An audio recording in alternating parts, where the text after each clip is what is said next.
Hi, this is Amrita, and on the 27th of October, I had the unique opportunity to attend the launch of the London edition of the Asian Standard newspaper, helmed by Fatima Patel. Fatima, in 2013, at a similar launch event for the paper, suffered a life-changing fall, and it has taken her a decade to now come and fulfill this unfinished dream. During the launch event, she honoured a number of people who had been through adversity in their lives and have overcome those obstacles and triumphed in their own fields. One of these was popular Bollywood actress Manisha Koirala. Here I talk to Fatima and Manisha about their journeys. Hi, this is Amrita, and I'm here with the Voice It Out podcast with our first Bollywood star ever. So I'm here with Fatima Patel, who recently launched Asian Standard London, and with the beautiful Manisha Koirala. Hello, ladies. Hi. Hello. How are you doing today? Well, we are doing very well. Very well, absolutely. Yeah. Fantastic. So yesterday was the launch of Asian Standard London, which is helmed by RF Publishing. Fatima is the queen of RF Publishing with her mother. Fatima, congratulations on the launch of Asian Standard London. It was a wonderful event and you honoured some very special people, didn't you? We certainly did, and thank you for coming.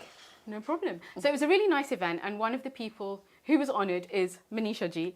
So Manisha ji, it's lovely to have you in London. Thank you so much. And what you said yesterday really resonated with me about your journey. So just to give a bit of a background, we're talking about adversity. We're talking about journeys that I think other people would find extremely inspirational. So first of all, Fatima, you obviously are launching Asian Standard London, and it's a really poignant day and a really poignant moment after 10 years. How did you feel? Well, leading up to the actual day, anxiety really kicked in because the last memory I had from there was straight to hospital. And I didn't recall any of the amazing things that we did that day when we actually had the original launch.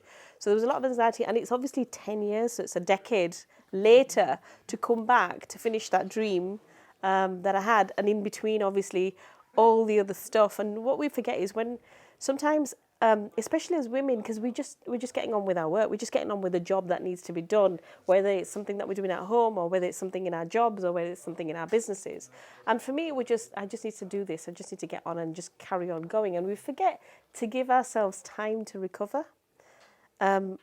Physically, we may have recovered. So physically, I can walk and everything. And so this last week, coming back and doing all the planning and meeting the parliamentarians, I didn't realise that there was still trauma that I hadn't dealt with emotionally, to come back after so long and then think, am I going to be all right? Firstly, never fall again. Try and walk up those steps safely. And I think that is why it felt even more special to be honouring those people that we did yesterday, because I now obviously have gone through a lot of the experiences that they may have also gone through. And so how it happened yesterday, leading up to it, planning it all, I couldn't have asked for a better relaunch, so to speak, and to have a better group of people to do that and celebrate that with.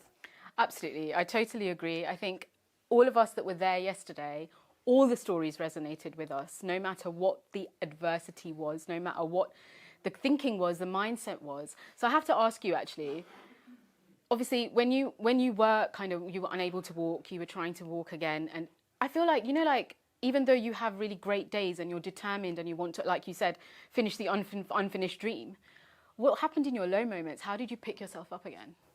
It's a really good question, and it's really, really difficult. And this is why I think it's so important that we have a really good network around us. That is what helps you through. If you don't have good people around you, it's going to be very, very difficult to get through. And for me, it's always been my mum and dad. When I launched 10 years ago, I used to live in London, and obviously they live in Yorkshire. And obviously you're used to living on your own, you're not with your parents anymore, and all of a sudden your life's changed, you can't walk anymore, and you're dependent. So I had to move back with mum and dad. And when you're not used to going back as an adult to live with your parents, it's a different way of living. But what they did for me, I think, especially my mother, and that's why she's obviously the chairwoman of our company, when you're bedbound as a 30 plus, early 40s person, and your mum has to help you with your bed washes, with taking you to the bathroom and stuff like that. You're this, I can't explain that feeling that it should be the other way around. I should be doing this for you, not you doing this for me. But my parents are just so amazing that they never made me feel like I was a burden on them. Never.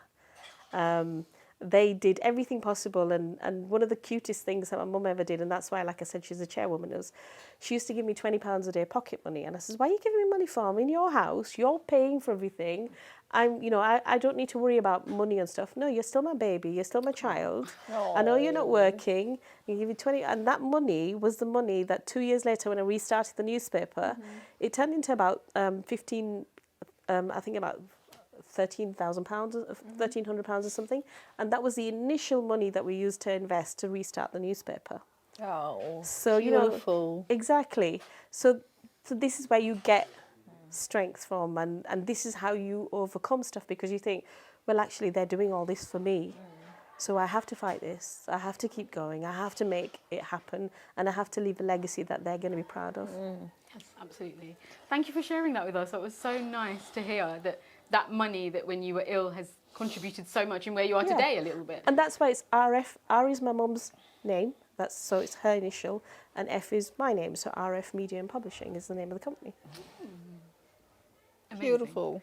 Thank you. Manisha, ma'am, yesterday when you were speaking about your career, and obviously Fatima mentioned that you were diagnosed with ovarian cancer in around 2012, I think it was. Listening to you talking about the doctor who used to spend Sundays with you, I think that was so, it really moved me. But just for your journey, when you said that there was so many days where, there's a long treatment to the cancer, and you had so many days to kind of spend reflecting or thinking about what you wanted in your life, how you wanted to now live your life, because you have said that it was a second chance, right? How did you pick yourself up from the bad days? Okay, before I answer that question, I need to say something here. I really kind of, what she said right now, the feeling that she had was exactly the same feeling that I had when my parents were looking after me during my cancer treatment. They said, I should be doing this for you.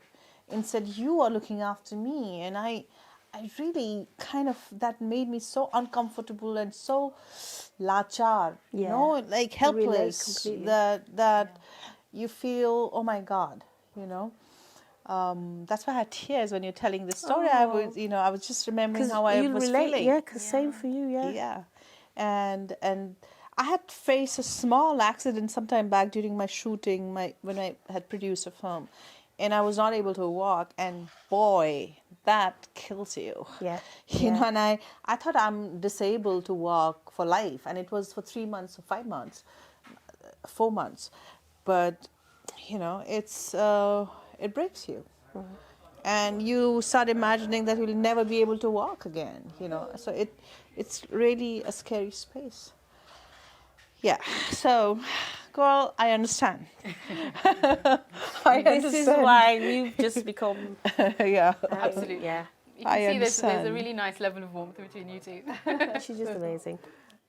But yes, so how did you pick yourself up from the times where you felt a bit down? Because obviously it's a natural feeling to have, especially when, like you say, you can't walk or you've got some sort of serious illness.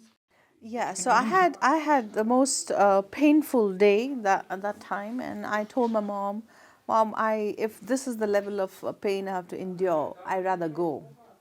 I'd rather, just...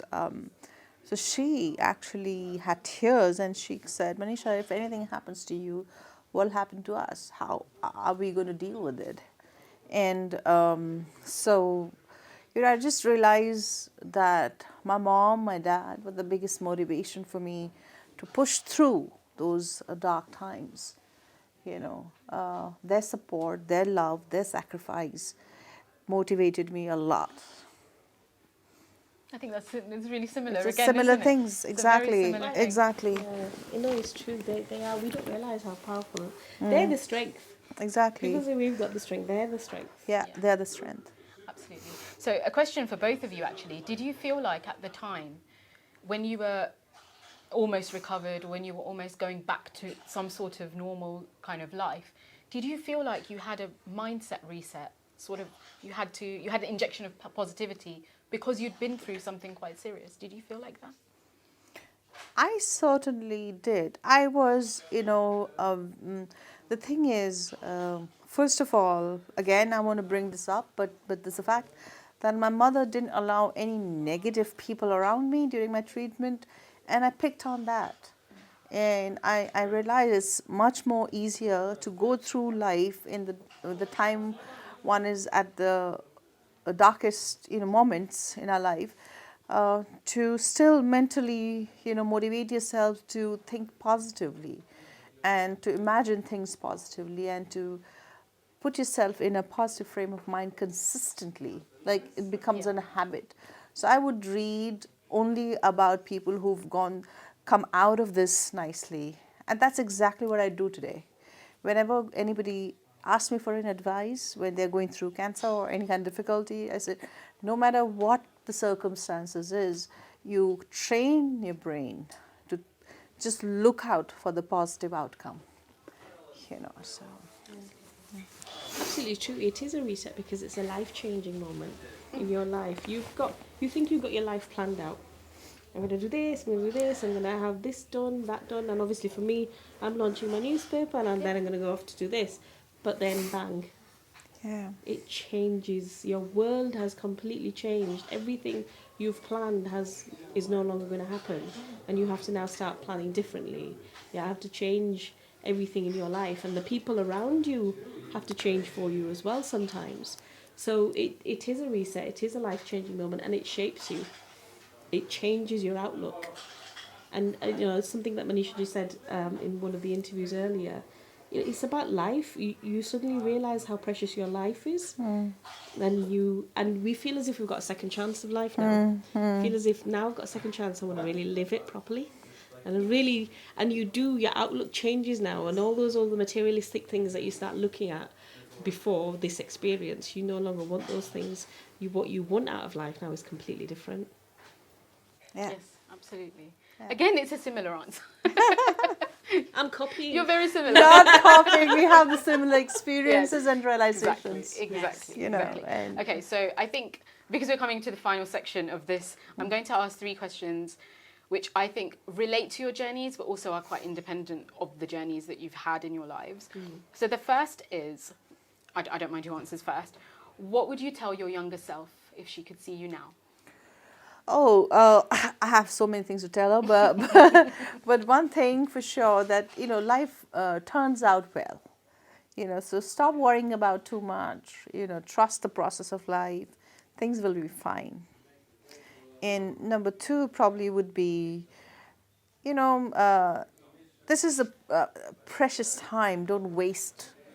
So I wasted a lot of time. I feel and listen to people when they say, Manisha, there's a pothole on that road. Don't go there. And don't be silly little things, say that I'll make my mistakes and I'll learn from my mistakes. Learn from other people's mistakes. I think we will do that. Absolutely. Yeah. So. What do you mean younger self? I am young still. I'm not saying anything. You can interpret the question how you like. No, I'm joking. I think what I'd say to my younger self is just exactly what Manisha just said. Don't take risks. Be a bit more sensible with life. But Fatima, you do take risks. I know, I don't learn. Okay, the second question is, in both of your professional careers, what still surprises you?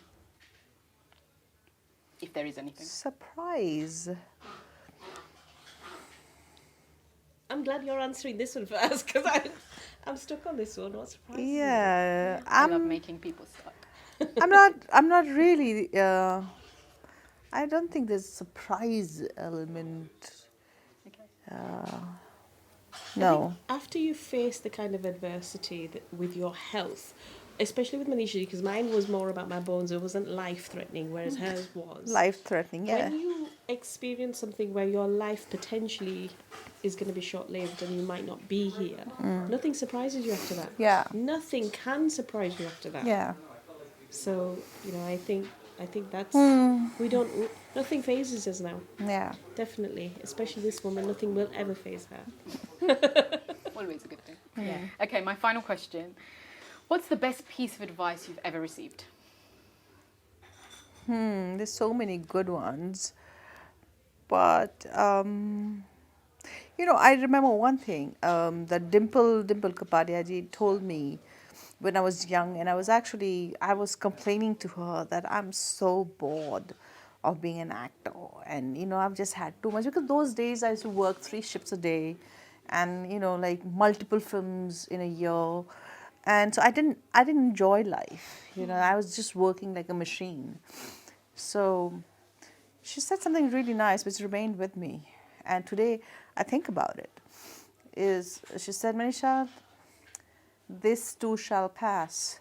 So while it's there, enjoy. Very good advice. So that was a good one for me. Absolutely. How about you, Fatima? Yeah, definitely. I mean, I can relate to that one for sure. I think I'll always look at the advice that my mum always gives me. I'm always having tough days, and most of it's my own doing. This is because you take risks. Yeah, and I'm always like, well, why did this happen exactly the way I wanted it? And she said, nothing in life is ever going to be perfect. So true. Stop looking for perfection. And I think her advice to me on that has always stayed with me. And she says sometimes faults are good. Yeah. And we've got to just accept things the way they are. So I think that's my best piece of advice. Thank you very much. That was Thank really you. nice. I think I've come to the end of the interview and I feel like I want to continue going, but I'm not going to. So thank you very much for joining us on Voice It Out podcast. Pleasure's all ours. And I've just got to say, because of these, I feel like our slogan goes really well with you guys. It is, don't keep it in, voice it out. Nice you. one. Thank you very much.